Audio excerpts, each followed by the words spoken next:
আসসালামু আলাইকুম। হঠাৎ করে তানজিলা অনেক অসুস্থ হয়ে গিয়েছে। অনেকেই কমেন্ট করছে ওর কি বাবু হবে। হ্যাঁ, সময় কিন্তু অনেকটাই এগিয়ে এসেছে, বাবু হবে।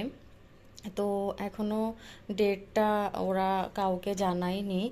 আর মূলত তিশা আপু আজকে তাড়াহুড়া করে তানজিলাদের বাসায় যাচ্ছে, ওর শ্বশুর বাড়ি। কারণ ওইখানে তাবিয়া আছে। তাবিয়া আসলে অনেক কান্নাকাটি করছে ওর মায়ের জন্য, যে কারণে তাড়াহুড়া করে তানজিলাকে ফোন দিয়ে বলল যে তিশা আপু যাবে। তো আর বাপ্পি ভাইকে রেখেই তিশা আপু তানজিলাদের বাসায় চলে গেল। বাপ্পি ভাই কিছুক্ষণ পরেই আর কি চলে যাবে, তাদের ভিডিওতে দেখলাম। তো সবাই তানজিলার জন্য দোয়া করবেন। আর তানজিলার মেয়ে বাবু হবে। তো আমি যতটুকু জেনেছি যে তানজিলার মেয়ে বাবু হবে। তো যাই হোক, যখন যেটাই হয় আমরা তো অবশ্যই জানতে পারবো।